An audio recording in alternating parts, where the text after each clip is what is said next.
welcome to a vlog. I think that's what this is going to be. It's going to be a little bit of everything. I'm going to update you on how I've been doing, what's been going on there. I did have the ultrasound done on my thyroid, so I found out what's going on there, sort of. There's other parts that have to occur regarding that, but so we'll talk about that. And I just finished actually recording a wig chat for this hairstyle. So if you want to watch that, and I'm not sure which one of these is going to hit first. I'm thinking the wig chat maybe, but I am not 100% sure. If you haven't caught it and it already is, then I hope you'll do that if you're interested at all in wigs and helper hair. It's a big part of my channel in case you haven't noticed. Hey, you know, hair loss is a thing as we age, and many of us deal with it just as part of genetics or aging or just the sheer, I don't know, ease of getting yourself together. It's just nice to plop a wig on and not have to deal with your own hair. Now, I do like to style, so I like to style my wigs. Anyway, I'm just experimenting right now. Yeah, this is just very trendy, very on trend, and I am loving it.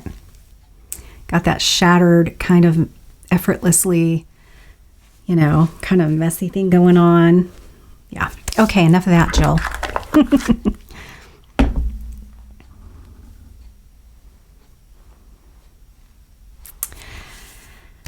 Whew.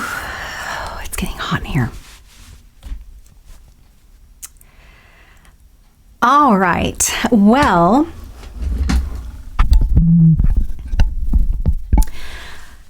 let me put this up a little bit. There we go. Okay. Welcome, everybody, once again. I literally just finished recording a wig chat and decided to play with it a little bit more. I used the Peace Out styling cream here by John Renault. It is more of a wax. It's not a cream. It's definitely a hard wax, but I love it. Anyway, I am just really loving this style. In case you're wondering what it is by Gabor, and it's called Trend Alert in SS Biscuit. You know, oh my. Am I loving it? I just got it today, and I thought, you know, I'm going to record a wig chat, and I haven't recorded a video now for a few weeks, period, because I have not been feeling well, and I haven't recorded a wig chat for even longer. So, yeah, I was needing to do this. I was actually in the throes of a pretty big panic attack. And so I was messaging my daughter, and then that was calming me down. And then I thought, you know, I'm going to try to divert my entire attention to what's going on right now with my body and record something. So before I did that, I had to put my makeup on, and doing all of that is just, whew, you know, it's really tamped that down. So yeah. Okay. So what has been going on? I'm not going to go back to the very beginning of everything. Maybe you can watch that one. And I'll put the link to it down below in the description area if you want to kind of get a gist as to what's going on. So I won't go into big detail other than, you know, on December 1st, everything went downhill in the middle of the night, super early morning hours. I had a terrible vertigo attack, the worst I think I've ever had. Throwing up, it wouldn't stop, just spinning, and you're getting sick and you're trying to throw up, and even it spins when your eyes are closed, and when you're open, everything's spinning, so there's no relief. And so yeah, that was awful, and it lasted for quite a while. And it has not technically, other than that initial terrible, you know, just where that spell of it being horrific. It really hasn't gone away when it comes to that vertigo. I have to be careful and all of that. So that's still going on. Still not driving because I'm so petrified that, you know, it's going to hit me. You know, a little bit perplexing to also my doctor, which is why she's referring me to like the University of Washington has and like a vestibular center or whatever, because it does worry her that it's not necessarily just certain movements that I get this vertigo. It's out of the blue. I'll be watching TV, not in any particular position. That's, and all of a sudden it's like, whoo, I'll take a spin. It's very brief, but it's like, whoa, what the heck, And then my anxiety goes through the roof. It's like, what? And so she's like, yeah, I don't really like that. So I have not heard from them yet, though. Getting referrals isn't an issue. She refers me to people. It's getting an appointment, having those people call me to make an appointment. So that was like December 3rd or 4th-ish, I want to say, when I actually went to see the doctor. And she put the referral in right away for that. And they've had to do it and one other time. And here it is. Today is the 16th of January. So still haven't heard anything from them. Anyway, so I'm not 100%. I still can't drive, which is annoying to me because I do like to drive. I love my little car. And I'm just one of those people that I do enjoy driving. I don't go places a lot. I don't necessarily drive a lot, but when I do enjoy it. So it bothers me. And, my son, who lives with us, but he, I wait for his days off because my husband has doctor's appointments. And so my son has been helping and doing that. And that's wonderful. Thank God for my kids. None of them complain about anything. I just am so grateful. But anyway, so yes, he's been doing that. And if I have an appointment, he takes me to that. And what's really nice is my current new doctor, I can do phone appointments with her. There has been one other time that I had to go into the office, but other than that, it's nice because we can do phone appointments. We even message each other. I'm probably becoming a nuisance, but that's fine. So, along with this vertigo, there's been a lot of other just a lot of other things going on. I feel like there's no coincidence to this, but when this happened, the very next day I got my first cold sore. And that is a virus, it's like herpes simplex number, whatever it is. I got my cold sore virus from my mom. Probably one night she kissed me goodnight. She didn't know I don't know, but I've had it since I was a very small child. And so I got the cold sore. I don't get them all that often anymore, but when I do get them, I know it's because I'm either going to get sick or I was sick or just my immune system is just down there, which allows that virus to come to the surface. Anyway, I feel like this thing with this is just me coming up with theories. This thing that happened with my thyroid, I have to wonder, is part of like maybe thyroiditis, which was brought on by this virus. I don't know. It's never happened before, and I get a million of these, so it's probably not it. But anyway, so I got a cold sore. Well, since then, cold sores will go away, and I'll get another cold sore at a different place. It'll go away, and I'm like, yes, thank goodness. A couple days later, another one. I think I've gotten 1, 2, 3, 4 cold sores. So this virus is just kicking my butt, so my immune system is down for whatever the reason. And so that's been a thing. But I just, especially that first couple weeks, I just felt, for the entire month of December, I felt very unwell. I still do, but I was very unwell. I just had fatigue. I just didn't feel well. Just this general feeling of feeling unwell. And I also have the right side of my thyroid is quite swollen. The more I talk, I get hoarse or I have raspiness or have to clear my throat. And it's because I had an ultrasound done. And on the right side here, I'm swollen from like here all the way to here. This whole thing here is swollen. And come to find out what's going on there is I have a lot of little tiny nodules, but I have 2 nodules, one quite large one and then one smaller one. The large one is considered pretty large for a thyroid nodule. It doesn't sound like it, but it is. It's 4 centimeters long, and it's like 2-point-something centimeters sort of tall, and then they give you another dimension that is like the thickness of it.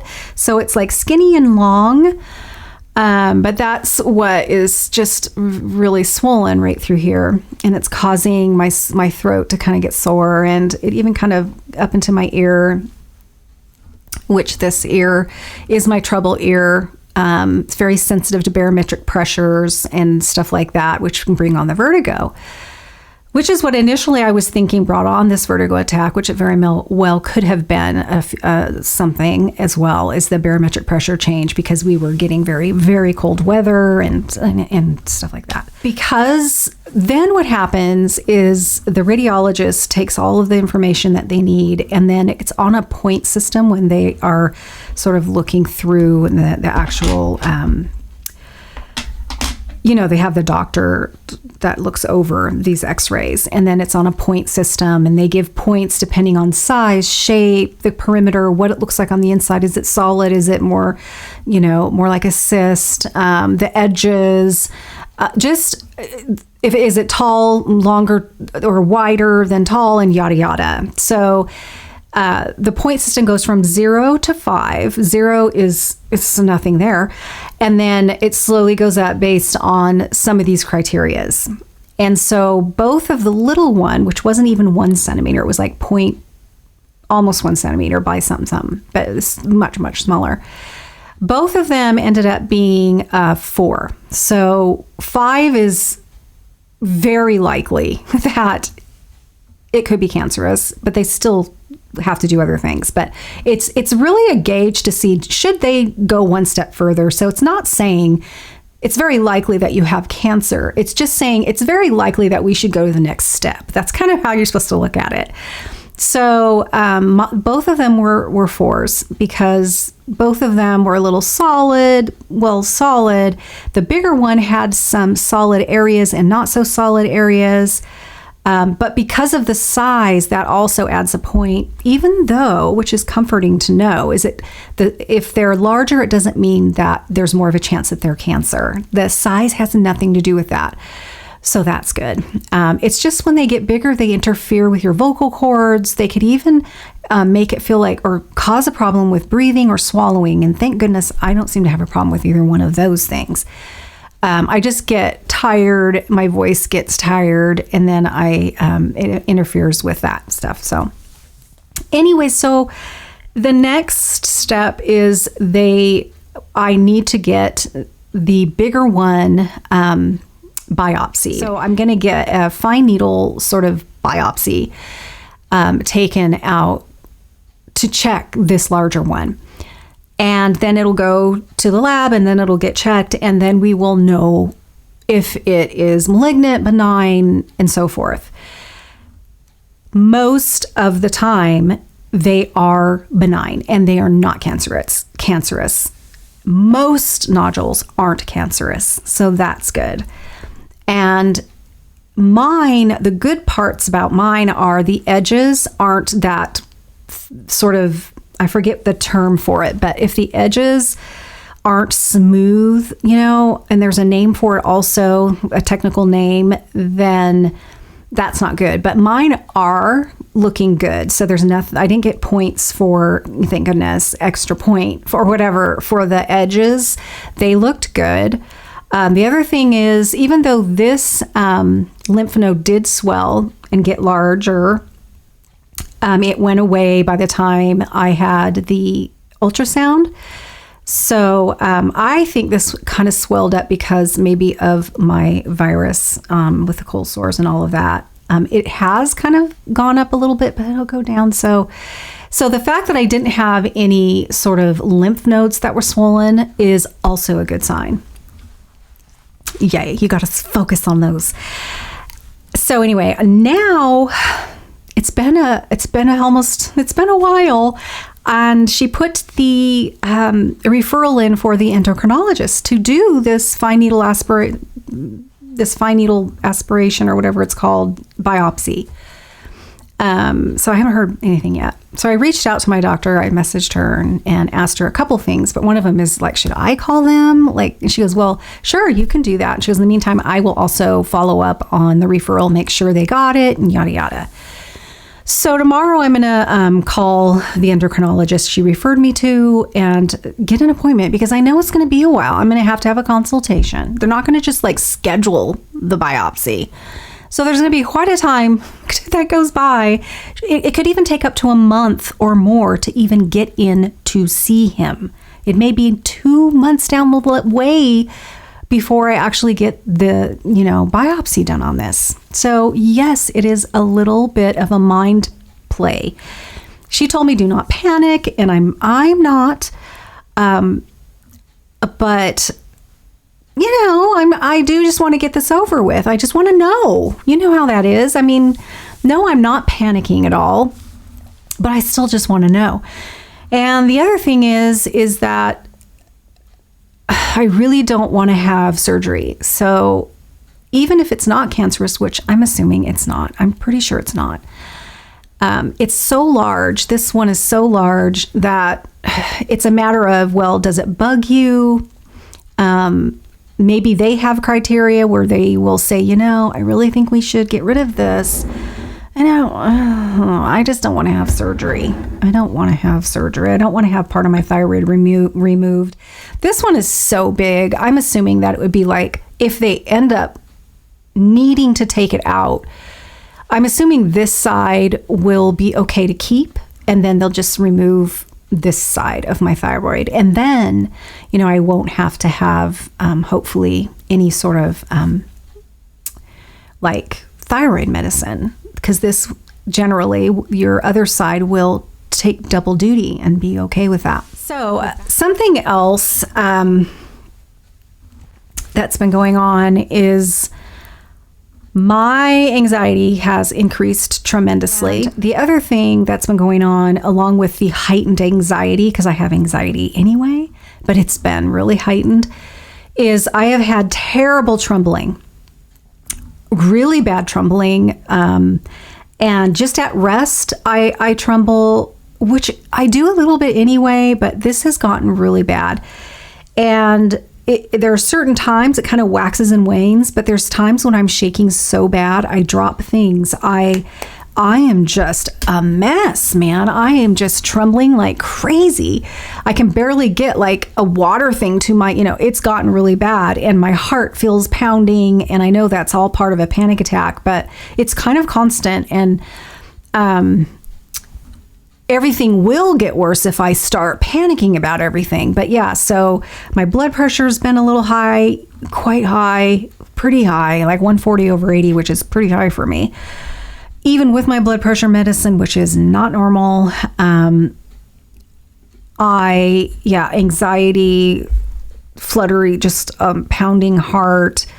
I feel like I have to take a breath all the time. It's like my adrenal glands, I can feel the cortisol dumping. I know that sounds funny, but I can.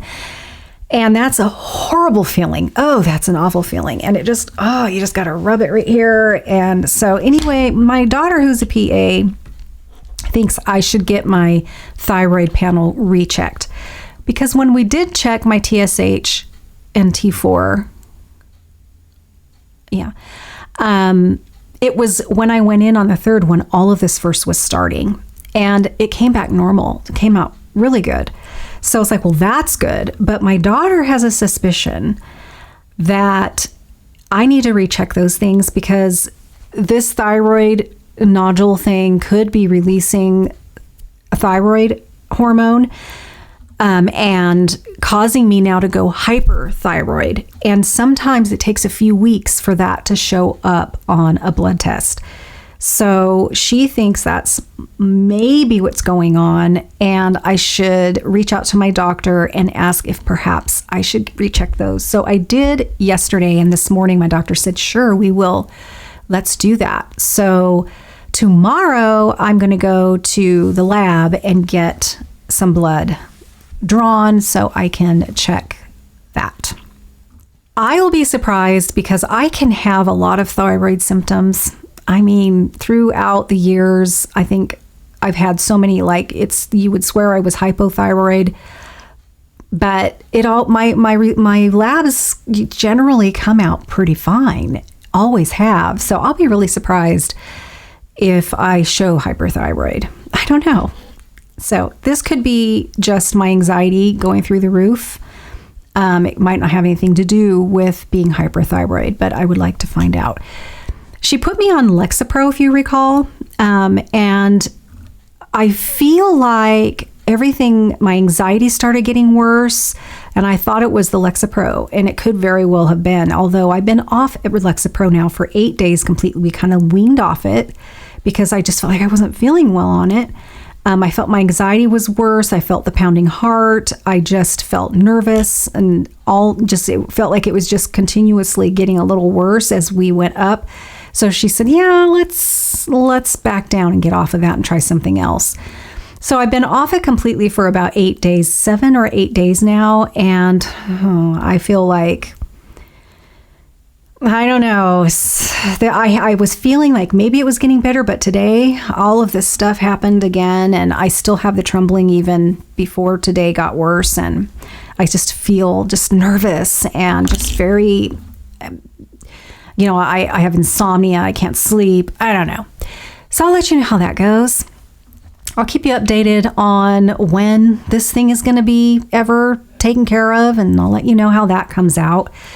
So yeah, I am with like the all over, I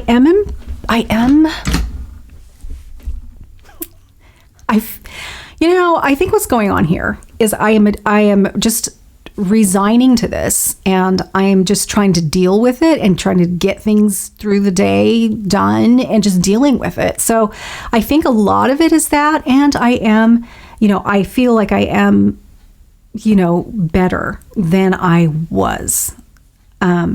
Just talking to you guys, and I'm a very expressive person, and I do move my head around. When I put that first video out for you guys, I barely could move my head. The lights were making me, just everything. I felt awful, but I really wanted to let you guys know how I was doing. So I am definitely feeling better when it comes to the grand scheme of things. And then today, I don't know what's going on there, but yeah, unfortunately, I still have that vertigo in the background of my life all the time, which is why. One exciting thing though, guys, is I am able now to sleep on my side. I can't put my bed down completely flat yet because it kicks in, and it really kicks in when I sit up again.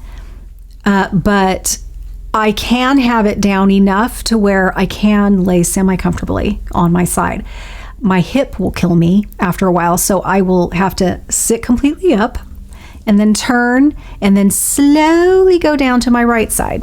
And then I got to let myself settle there for a bit. Sometimes I'll raise my bed up and then settle and then slowly kind of bring it down. But when I get up to like go to the bathroom or whatever, I will have some vertigo, but thank God it will subside fairly quickly.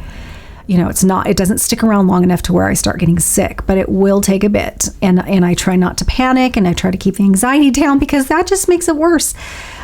So sleeping isn't the best, but it's better. It is definitely better. 2 nights ago, I had total insomnia. It wasn't even the positioning or anything like that. I just had insomnia. I didn't even have a second cup of coffee that day. I had insomnia, which is also another sign of hyperthyroid, where you can't get yourself a good night's sleep anyway. But I have so many things going on right now. Who knows? Anyway, but yeah, so I'm waiting to hear back from the endocrinologist. I'm waiting to hear from that vestibular center thing through the University of Washington.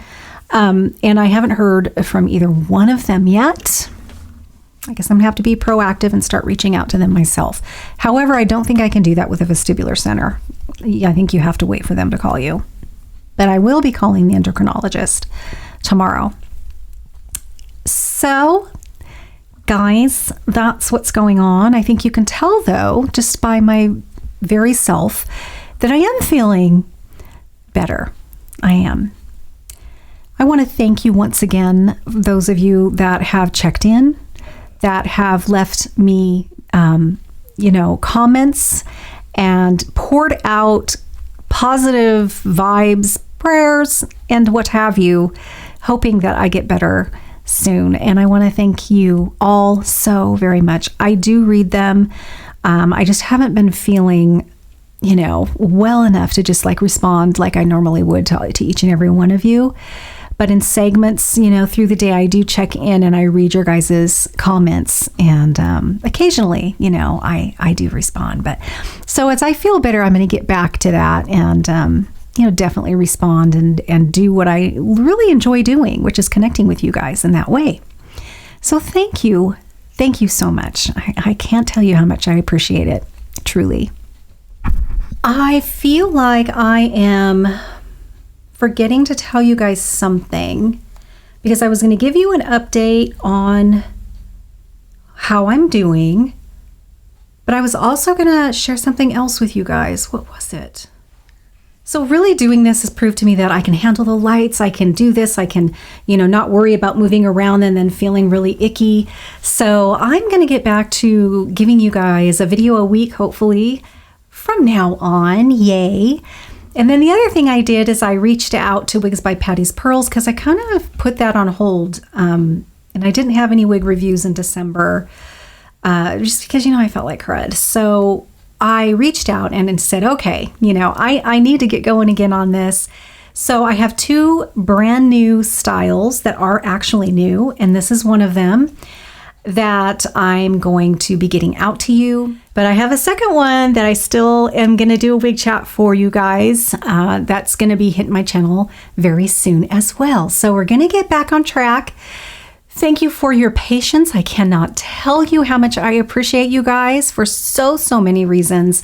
And your patience is definitely one of them. Oh, I know what I wanted to talk to you guys about. Is part of it was because, a large part of it actually was because I just didn't feel good through the entire month of December.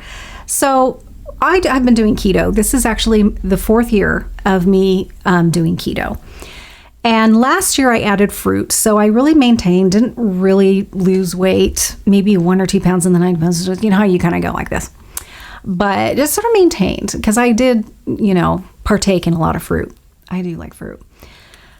But, and then the other thing that I allow myself is the holidays. So I will just allow myself to eat what we normally eat on the holidays for our holiday dinners, for Thanksgiving, turkey, gravy, stuffing, desserts and what have you. And we have the same dinner too for Christmas. So I just let myself do that. And I've just never felt guilty about it. And then I just always tend to just get right back on track again.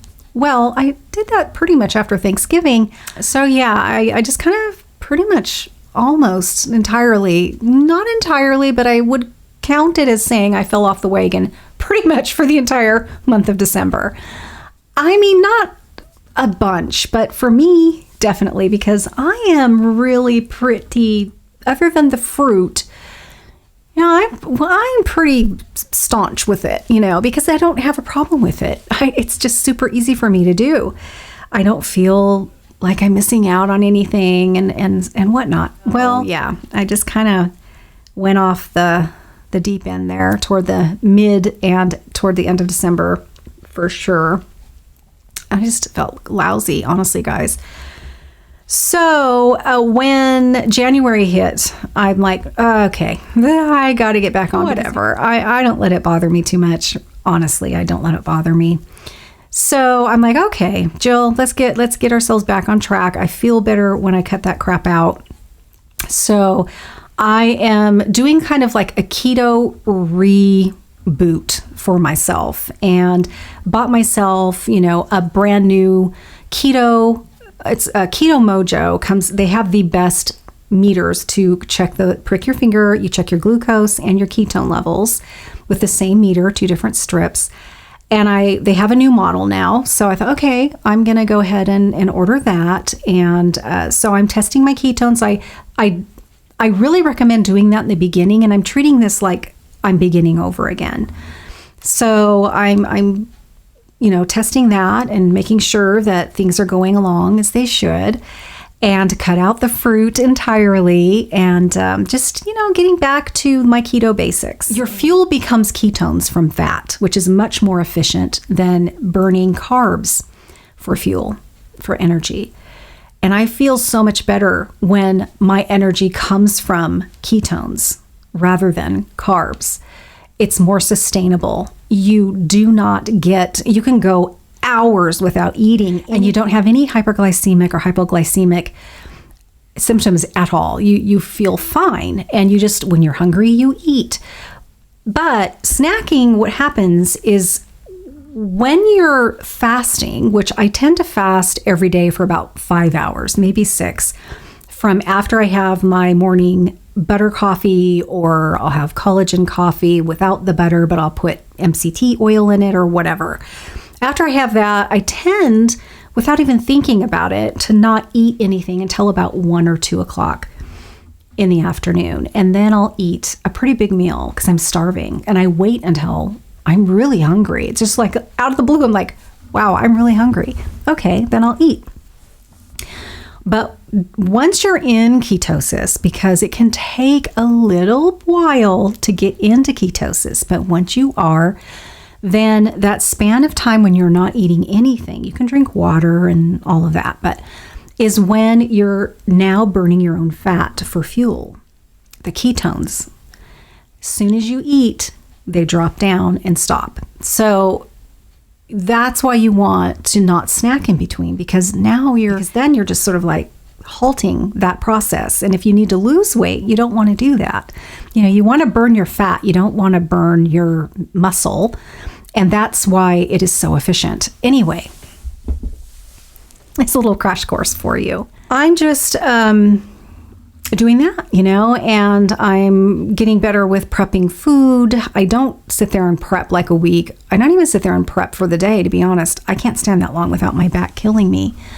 But I do pre-plan and thaw protein out and make like a vegetable, something that I can have with it, and have that prepared so I can use leftovers and probably use that side dish, whatever that vegetable side dish will be, for the next day or two, and then make different proteins, but make sure I have it thawed out, because I was getting really lazy there for a while.